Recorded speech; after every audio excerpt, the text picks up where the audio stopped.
लेकिन सबसे पहले पाकिस्तान की इस इकोनॉमिक फॉल की हम बात करेंगे। पाकिस्तान में ये इकोनॉमिक फॉल किस तरह आ रहा है। 100 रुपए के अंदर अंदर अपने अखराजात को कंट्रोल करें ताकि आपके जो पूरा फिस्कल सर्कल है, पूरा फिस्कल साइकिल है, वो आप मैनेज कर पाएं। 3.4 ट्रिलियन रुपए मुख्तस किए गए थे कि हम डिप सर्विसिंग में देंगे। पाकिस्तान में अपनी प्रोडक्शन दिन ब दिन बंद होती जा रही है, हम बाहर से चीज़ें इंपोर्ट कर रहे हैं। बिस्मिल्लाहिर्रहमानिर्रहीम, मैं हूं बादी यूसुफ खान। आप देख रहे हैं मेरा फेसबुक और यूट्यूब चैनल। स्टूडेंट्स, ये वीडियो खासकर उन स्टूडेंट्स के लिए जो कि कम्पिटिटिव एग्जाम्स के लिए तैयारी कर रहे हैं, तो उनके लिए मैं करंट अफेयर और पाकिस्तान अफेयर्स के सारे टॉपिक्स उसका रिसर्च बेस्ड एनालिसिस करके आप लोगों के सामने रखूँगा। आज का जो हमारा टॉपिक है वो है इकोनॉमी के ऊपर, पाकिस्तान की इकोनॉमिक सिक्योरिटी के ऊपर हम बात करेंगे, पाकिस्तान के इकोनॉमिक इश्यूज़ के ऊपर हम बात करेंगे, पाकिस्तान की इकोनॉमिक क्राइसिस के ऊपर हम बात करेंगे। अच्छा, 2-3 चीज़ें बड़ी इंपॉर्टेंट है कि हम जब भी कोई ऐसा टॉपिक चूज़ करेंगे, उस टॉपिक के मसाइल प्लस उसके सोल्यूशंस हम देंगे, रिकमेंडेशंस हम देंगे। तो कोशिश करेंगे कि फैक्ट्स और फिगर्स पे बात करें। कुछ चीज़ें मैं फैक्ट्स और फिगर्स में, कुछ चीज़ें मैं डिस्क्राइब करूँगा, कुछ चीज़ें मैं नहीं बताऊँगा। उसका मकसद ये होगा कि फैक्ट्स एंड फिगर्स या कुछ अदाद शुमार वक्त के साथ साथ बदलते रहते हैं। तो जिस वक्त आप वीडियो देख रहे हैं, जो आपका इम्तिहान है, उसी के मुताबिक से आप उस वक्त वो फिगर्स ले सकते हैं क्योंकि डेटा चेंज होता रहता है। अच्छा, हम ओवरऑल ये जो जनरली एक टॉपिक कवर करेंगे और कोशिश करेंगे उसकी तफसीली तौर पे जायज़ा ले सकें। स्टार्ट करते हैं हम अपना टॉपिक। और टॉपिक स्टार्ट करने से पहले आप लोग से रिक्वेस्ट करूंगा कि मेरा यूट्यूब चैनल लाजमी सब्सक्राइब करें ताकि आपके सारे कोर्सेज मेरे यूट्यूब चैनल के थ्रू आपकी कवर हो जाए। Thank you. ओके, हम बात करेंगे अब पाकिस्तान की इकोनॉमिक सिक्योरिटी के ऊपर। अब पाकिस्तान का अगर हम जिक्र करें, इस वक्त पाकिस्तान को श्रीलंका के साथ कंपेयर किया जा रहा है कि पाकिस्तान बैंक करप्ट होने जा रहा है। कैसा हो सकता है या पॉसिबल है, उस पर भी हम बात करेंगे। लेकिन सबसे पहले पाकिस्तान की इस इकोनॉमिक फॉल की हम बात करेंगे। पाकिस्तान में ये इकोनॉमिक फॉल किस तरह आ रहा है, क्या ऐसी प्रॉब्लम्स है जिसकी वजह से हमें इकोनॉमिक इश्यूज फेस करने पड़े हैं। तो सबसे पहले हम इश्यूज के ऊपर आएंगे।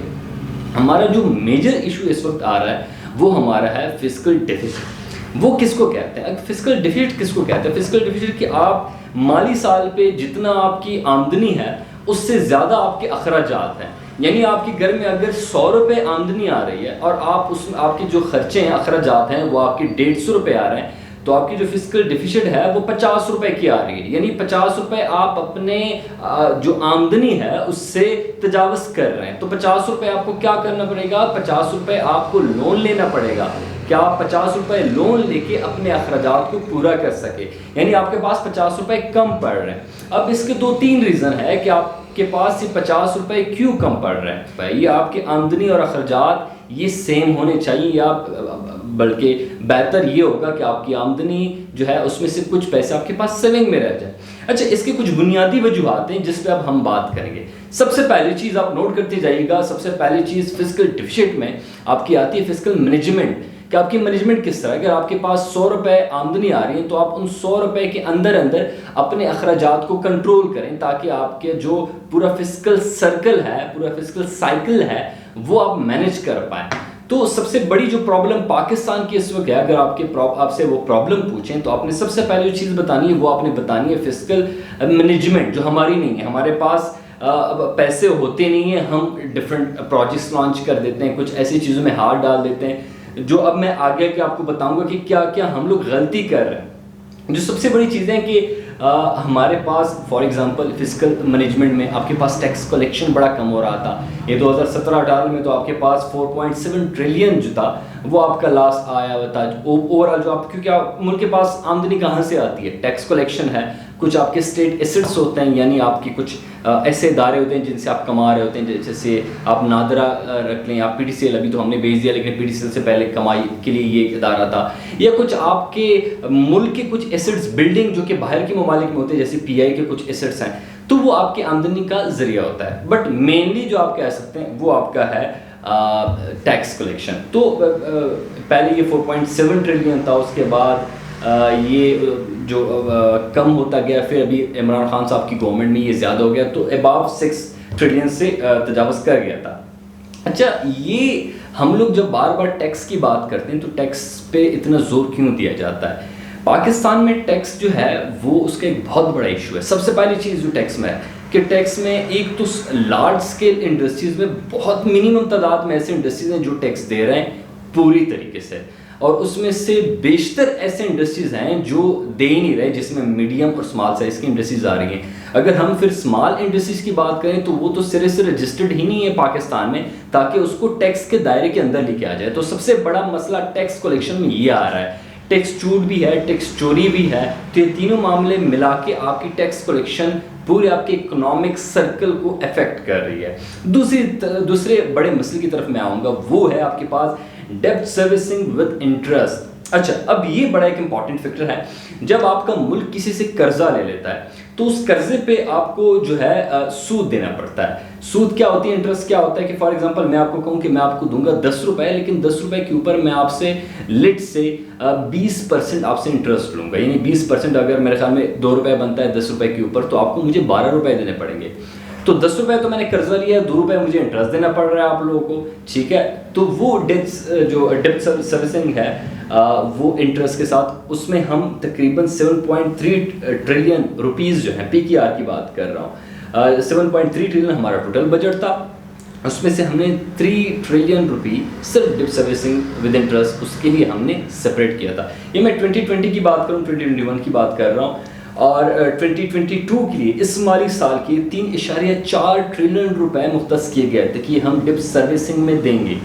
और ये बहुत बड़ी अमाउंट है जो आपके आमदनी से पहले आप निकाल देती हैं। या आपका इस जो हमारा पिछला साल था उसमें 7.3 था ओवरऑल हमारा जो टैक्स कलेक्शन जो आपने बजट बनाया हुआ है, उसमें से अगर आप 3.4 ट्रिलियन निकाल देते हैं कर्जों की मद में, तो आपके पास बकाया बहुत कम अमाउंट रह जाती है। उस पर भी बात करेंगे, लेकिन ये आपका तकरीबन मेरे ख्याल में कोई 30 से 35% के लगभग बन जाता है। ये जो कम और ज़्यादा होता जाता है, तो आप ये फिगर्स नेट से उसी वक्त देख सकते हैं कि एग्जैक्ट इस वक्त क्या फिगर्स चल रही हैं। तो 35% लगभग आप डेब्ट सर्विसिंग में दे रहे हैं। तीसरी बहुत बड़ी चीज़ जो कि है सब्सिडीज़। अब हम अवाम ये सोचते हैं कि अगर हमें कोई गवर्नमेंट सब्सिडी नहीं दे रही तो ये गलत कर रही है। लेट सपोज मैं आपको एक बात बताता हूँ, इंटरनेशनल मार्केट में ऑयल प्राइस महंगा हो जाता है, यानी वहाँ पे अगर लेट से 250 रुपए का पेट्रोल मिल रहा है, तो पाकिस्तान या कोई भी ऐसा मुल्क जो अमीर होता है वो अपने अवाम को रिलीफ देने के लिए उस पर फॉर एग्जांपल 170 रुपए का पेट्रोल चल रहा है,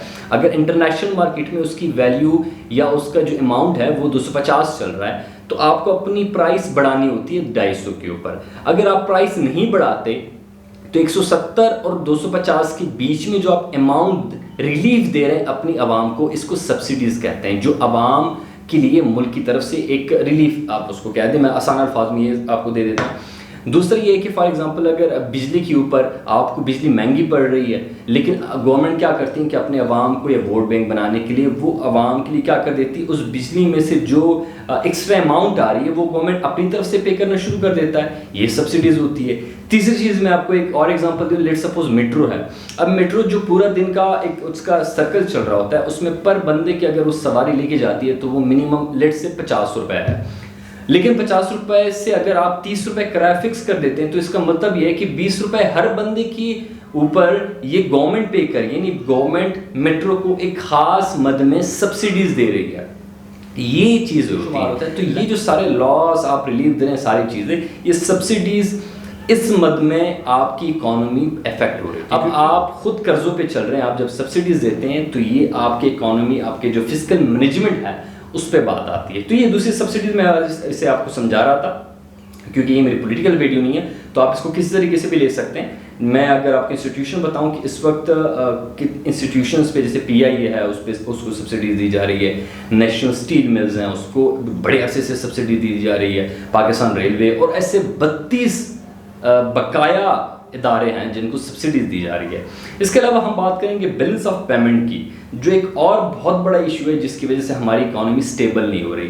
लाइक आपका ट्रेड डिफिसिट आ रहा है, तो पेमेंट के बीच में जो डिफरेंस आ रहा है, ठीक है, उसकी मद में पिछले साल मेरे ख्याल में करीबन कोई $30 बिलियन हमने उस मद में पे किया है। तो एक बहुत बड़ा फैक्टर है जिसकी वजह से हमारा जो इकोनॉमिक फैक्टर है ये अभी तक हम उससे नहीं निकले, इकोनॉमिक क्राइसिस से नहीं निकले। तो मैंने 4 चीज़ें बुनियादी बताई। सबसे पहले उसमें आ रहा था फिस्कल मैनेजमेंट आ रहा था कि हम मैनेज नहीं कर पा रहे अपने पूरे साल के सर्कल को। दूसरा मैंने बताया टैक्स कलेक्शन जो है वो प्रॉपर नहीं हो रहा। ज़्यादातर इदारे, ज़्यादातर इंस्टीट्यूशंस, बिजनेस इंस्टीट्यूशन टैक्स की मद में नहीं आ रहे, टैक्स सर्कल के अंदर नहीं आ रहा है। तीसरी जो मैंने सबसे बड़ी चीज़ बताई वो मैंने बताई सब्सिडीज़ के ऊपर, कि सब्सिडीज़ में हम चीज़ों को मतलब गवर्नमेंट जो है अपने जो इकोनॉमी से ऐसे डिपार्टमेंट्स पे खर्चा कर रही हैं जिससे गवर्नमेंट को लॉस हो रहा है। चौथी चीज़ मैंने बताई आपको कि इंटरेस्ट में जो लोन पे कर रहे हैं वो एक बहुत बड़ा इशू है।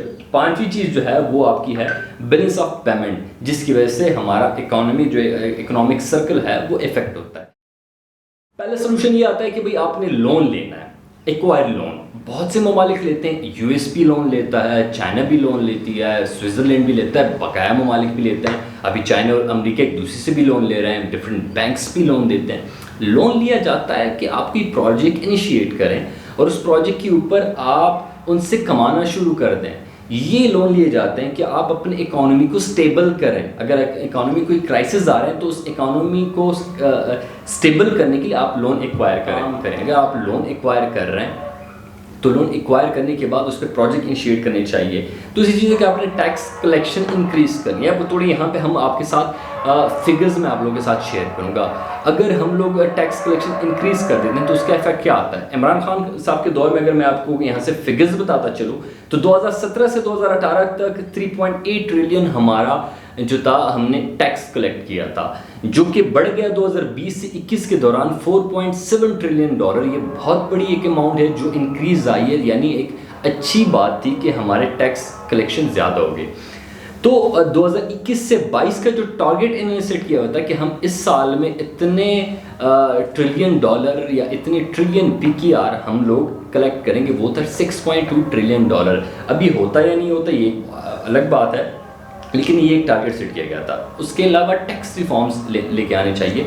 टैक्स रिफॉर्म से अब क्या मुराद है? टैक्स रिफॉर्म से मुराद ये है कि आपने जो टैक्स चोर हैं, जो टैक्स से अपने आप को बचा रहे हैं, यानी जो स्मॉल इंडस्ट्रीज़ हैं, उन सारों को आपने टैक्स के सर्कल के अंदर लेके आना है। उसके साथ साथ वो तमाम मीडियम और लार्ज स्केल इदारे जो अपने आप को टैक्स से थोड़ा सा साइड पे लेके जा रहे हैं या चुप रहे हैं, तो उनको आपने टैक्स के सर्कल के अंदर लेके आना है। जैसे अभी रिसेंटली एक FBR ने भी वो लॉन्च किया है कि हम जितनी भी स्मॉल जो छोटी दुकानें, अभी जो रिसेंटली हमारे फाइनेंस मिनिस्टर उसने बात की है कि जितनी भी छोटी बड़ी दुकानें सारों पे एक फ़िक्स अमाउंट का, छोटी दुकानों पे फ़िक्स अमाउंट का बिजली इस्तेमाल करने की बुनियाद पे उस पर एक फ़िक्स अमाउंट का टैक्स लगेगा। जो बड़ी बुनियादी अगर वो 12 लाख कमा रहा है तो 12 लाख में से 1 लाख हम उस पर टैक्स लगा रहे हैं। खैर, ये टैक्स रिफॉर्म्स बहुत इंपॉर्टेंट है कि उससे आवाम दोस्त भी हों और गवर्नमेंट को भी फ़ायदा हो। तीसरी चीज़ है कि आपने प्रोडक्शन अपनी इंक्रीज़ करनी है। जब से पाकिस्तान में मेरी जितनी उम्र है तो हम ये देखते हैं कि पाकिस्तान में अपनी प्रोडक्शन दिन ब दिन बंद होती जा रही है। हम बाहर से चीज़ें इंपोर्ट कर रहे हैं। अब यानी अगर आप किसी दुकानदार से कोई चीज़ लेते हैं तो आपको पैसे देने पड़ते हैं, उसके बदले आपको चीज़ें आती हैं। अगर आप उनको बेचते हैं तो आपको पैसा आता है। तो हम क्या करें, हम अपने पैसे बाहर भेज रहे हैं, जो हमारी इकोनॉमी को एक लॉस हो रहा है। तो हमने क्या करना है कि हमने अपने मुल्क में इंडस्ट्रीज़ को दोबारा बहाल करना है, इंडस्ट्रीज़ के लिए रिलीफ देनी है। अगर आपने सब्सिडीज़ देनी है तो आपने उन इंडस्ट्रीज़ को देनी है, जैसे बिजली में, गैस में। इसके लिए सबसे बड़ा फैक्टर जो एक है वो आपकी जो एनर्जी फैक्टर भी बड़ा इंपॉर्टेंट रोल प्ले कर रहा है। मैं आपको एक और चीज़ बताऊं, हमारे एनर्जी फैक्टर में एक बड़ा मसला ये है कि हम बिजली बहुत महंगी बना रहे हैं, हम गैस बहुत ज़्यादा महंगा बेच रहे हैं। उसका रीज़न ये है कि हमारी बिजली ज़्यादातर ऑयल से बनती है। तो उसका क्या करना है कि अगर हम इन सारी चीज़ों को हाइड्रो पावर प्लांट पे लेके चले जाते हैं तो हमारी बिजली भी सस्ती होगी और हमारी इंडस्ट्रीज भी बहाल हो जाएगी, क्योंकि प्रोडक्शन कॉस्ट अगर ज़्यादा आती है। आसान एग्जांपल मैं दे दूँ, मेरे पास एक पेन पड़ा हुआ है, ये पेन अगर चाइना में बनता है तो इसकी प्रोडक्शन कॉस्ट शायद 1.5 से 2 रुपए से ज़्यादा नहीं होगा, और यही पेन अगर ये पाकिस्तान में बनता है तो 6-7 रुपए से कम नहीं बनेगा। वजह क्या है कि वहाँ पे उनकी प्रोडक्शन कॉस्ट कम आ रही है, पाकिस्तान में ये प्रोडक्शन कॉस्ट ज़्यादा आ रही है। अगर इस पेन को बाहर से कोई इंपोर्ट करे तो पाकिस्तान में उसकी इंपोर्ट उसको 5 रुपए में मिलेगा, और यहाँ पे लोकल बंदा अगर लोकल इंडस्ट्री से लेगा तो ये 8-10 रुपए में मिलेगा, क्योंकि वो अपना कमीशन रखेंगे, अपनी प्रोडक्शन कॉस्ट प्लस प्रॉफिट रखेंगे। तो कोई बंदा पागल होगा जो उसको 5 रुपए में एक चीज़ मिल रही है वो उसको पाकिस्तानी लोकल चीज़ 10 रुपए में ख़रीदे। यही वजह है कि हमने अपनी इंडस्ट्रीज़ को रिलीफ देनी है ताकि प्रोडक्शन कॉस्ट कम पड़े और हम इंटरनेशनल मार्केट के साथ कम्पीट कर सकें। ये एक बहुत बड़ा फैक्टर है, ये आपने लाजमी इस पर बात करनी है। अब इसकी मैं एग्जांपल दूंगा कि इसमें मैं क्यों इतना जोर दे रहा हूँ कि अगर आपकी अपनी जो प्रोडक्शन इंक्रीज हो जाती है तो आपकी इकोनॉमी स्टेबल हो जाएगी। 2020 से 2021 तक हमारी जो टेक्सटाइल इंडस्ट्री है उसमें विजिबल तौर पे एक इंक्रीज नज़र आई है, जो कि 15 बिलियन प्लस हमारी एक्सपोर्ट हुई है। और 2021 से 22 तक जो हमारा टारगेट है वो 15 से लेकर 21 बिलियन तक का टारगेट था, जो कि अचीव भी हो गया किसी हद तक। अब 2022 ऑनवर्ड्स कुछ दोबारा से मामला ख़राब हो गए इस पॉलिटिकल सिनेरियो की वजह से, जिसको हम एक और टॉपिक में डिस्कस करेंगे, जो पोलराइजेशन है, पॉलिटिकल डायलेमा की वजह से चीज़ें हो रही हैं। बट एनीवे हम अपने टॉपिक की तरफ वापस आते हैं कि हम फोकस क्या करेंगे। ऑटोमोबाइल पे हम फोकस कर सकते हैं, जो इस वक्त डिफरेंट फैक्ट्रीज लग रही हैं पाकिस्तान में, बहुत अच्छी बात है, खुशैन बात है। हम इलेक्ट्रॉनिक्स पे बात कर सकते हैं। इलेक्ट्रॉनिक्स पे कैसे बात कर सकते हैं? लाइक हुआवे की कंपनी पाकिस्तान में उसकी रिपेयरिंग का काम शुरू हुआ है, सैमसंग का हुआ है, Xiaomi का हुआ है। इस तरह 2025 से 2026 तक एक्सपोर्ट ऑफ मोबाइल भी एक टारगेट है पाकिस्तान का। अब आईटी और ये जो ऑटोमोबाइल की कंपनी है, इसका अगर ये हो जाए तो इससे क्या होगा? हमारा जो बैलेंस ऑफ पेमेंट का इशू है वो इससे कवर हो सकता है। एग्जांपल मैं आपको दूं कि लास्ट ईयर इंडिया ने क्या किया। इंडिया ने कमाया है आईटी से कितना ज़्यादा पैसा, जितना सऊदी अरब अपने ऑयल से कमा रहा है उससे ज़्यादा इंडिया ने सिर्फ अपने आईटी के एक्सपोर्ट से कमाया है। एक बहुत बड़ी बात मैं करने जा रहा हूँ कि आईटी के जो, क्योंकि इंडिया में आईटी का काम बड़े ज़ोर से हो रहा है, तो वो इंडिया के ऑयल से ज़्यादा अपने कमा रहा है सिर्फ आईटी से। दूसरी चीज़ है, साउथ कोरिया ने क्या कमाया? साउथ कोरिया ने कमाया है हमारा जो पूरा बजट है उससे ज़्यादा पैसा वो सिर्फ कमा रहा है अपने सैमसंग के फ़रोख्त के ऊपर। सैमसंग की जो प्रोडक्शन है मोबाइल उसके फ़रोख्त से ज़्यादा, अपने हमारे बजट से ज़्यादा वो सिर्फ सैमसंग से कमा रहा है। तो ऑटोमोबाइल और आईटी और ये जो इलेक्ट्रॉनिक्स है इस पर हमें फोकस करना चाहिए, इसकी प्रोडक्शन पे। तीसरी चीज़ जो बड़ी इंपॉर्टेंट है इसमें कि हमने अपने फॉरेन रेमिटेंस को ज़्यादा करना है। जैसे इमरान खान कहते हैं ना कि ओवरसीज़ हमारा असासा है। कैसे असासा है? ओवरसीज़ बेचते हैं अपने पैसे अपने घरों को, जो पैसे आते हैं बाहर से, डॉलर्स आपके मुल्क में आते हैं, तो वो आपका एक असासा बन जाता है, जिससे फॉरेन रेमिटेंस अगर आपके मुल्क में डॉलर आ रहा है तो 2018 से 2019 तक आपके मुल्क में 27.1 बिलियन डॉलर आया। 2020 से 2021 में 29 बिलियन डॉलर, जो कि बहुत बड़ी अमाउंट थी और एक बहुत बड़ा प्लस पॉइंट था पाकिस्तान के लिए। अगर पॉलिटिकल स्टेबिलिटी होती तो 21 और 22 के बीच में ये टारगेट 30 बिलियन से ज़्यादा क्रॉस हो जाता, बट अनफॉर्चुनेटली नहीं हुआ। और यही एक तवक्को की जा रही है कि इसको अगर ये सेटबैक हो जाता है, पाकिस्तान पॉलिटिकल डायलेमा क्रिएट हो जाता है, तो ये रेमिटेंसेस भी कम हो जाएंगे। फाइनल चीज़ की तरफ मैं आता हूँ, टूरिज्म में आप स्पोर्ट्स को भी रख सकते हैं, हमारे बाकी टूरिज्म को भी रख सकते हैं। अब स्विट्ज़रलैंड को देखिए, स्विट्ज़रलैंड टूरिज्म से कितना कमा रहा है, उसके पास क्या है? कुछ भी नहीं है, लेकिन टूरिज्म उसमें हो रहा है। अभी केपीके को आप देखिए, केपीके में फॉरेन टूरिस्ट आ रहे हैं। अगर आपके मुल्क में बदमनी नहीं होती, आपके मुल्क में बाकी हालात सेटल होते हैं, तो आप अपने मुल्क में टूरिज्म से बहुत कमा सकते हैं। ये आप रिकमेंडेशन भी दे सकते हैं कि हम अगर इंफ्रास्ट्रक्चर, रोड मैप्स, हम उनके लिए पुलिस, उनके लिए फैसिलिटीज़, होटलिंग, सारा कुछ मैनेज कर लें तो एक बहुत बड़ी अमाउंट हमारे मुल्क में आ सकती है। दूसरी चीज़ स्पोर्ट्स, क्योंकि क्रिकेट स्ट्राइकिंग आप सिर्फ इंडिया को देखिए, इंडिया क्या कर रही है। इंडिया ने अपने मुल्क में स्पोर्ट्स को इतना पीक पे लेके गए हैं कि आप सोच नहीं सकते। जैसे लोग फुटबॉल में कतर को देखे, कतर ने एक स्टेडियम के लिए क्या कुछ नहीं किया, फीफा वर्ल्ड कप के लिए। तो आपके मुल्क में लोग देखने आते हैं, स्पोर्ट्स के पीछे लोग पागल है, घूमने फिरने के पीछे लोग पागल हैं। आपके पास क्या क्या नहीं है? आपके पास स्पोर्ट्स है, आपके पास आर्किटेक्चर की आर्कियोलॉजिकल साइट्स हैं, आपके पास टूरिज्म साइट्स हैं, आपके पास बाकी कई सारे साइट्स हैं। तो इस पर जाके आप इससे पैसा कमा सकते हैं। अगर आपको मेरी वीडियो, ये वाली वीडियो अच्छी लगी है तो आप मेरे चैनल को लाजमी सब्सक्राइब कीजिएगा और बेल का आइकन लाजमी दबाइएगा, ताकि आपको मेरी वीडियो बर वक्त पहुँच सके और आप मेरे इन वीडियोज़ के साथ अपने इन एग्जाम्स को भी कवर कर सकते हैं। Thank you so much. अल्लाह हाफ़िज़।